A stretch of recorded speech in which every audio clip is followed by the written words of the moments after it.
டமால் டமால்னு சத்தம் கேக்குதா? அது என்னன்னு தெரியுமா? நம்ம இந்தியா S-400 ஏவுகணைய ரெடி பண்ணி வச்சிருக்கு.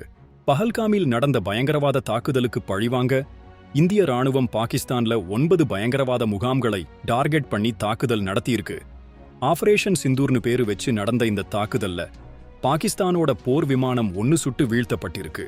பல பயங்கரவாதிகளும் கொல்லப்பட்டிருக்காங்க. S-400 ஏவுகணை அமைப்பு இப்போ ஆக்டிவ்ல இருக்கு. எதிரி நாடான சீனா மற்றும் பாகிஸ்தானை கண்டுக்கணும்னு இந்த ஏவுகணை பயன்படுத்தப்பட்டிருக்கு.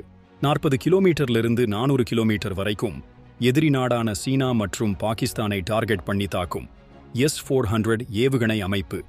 ரஷ்யாவிலிருந்து வாங்கின இந்த டெக்னாலஜி உலகத்திலேயே ரொம்ப பவர்ஃபுல்லானதுன்னு சொல்றாங்க. இந்தியாவுக்கு எதிரா யாராச்சும் வான்வழியா தாக்குதல் நடத்தினா S-400 அதை சுக்குநூறா உடைச்சு எரியும். இந்த தாக்குதல் பத்தி அமெரிக்காவுக்கும் விளக்கம் கொடுத்தாச்சு. இனிமேல் நம்ம எல்லைக்குள்ள யாரும் தலையிட முடியாதுன்னு தெளிவாச்சு.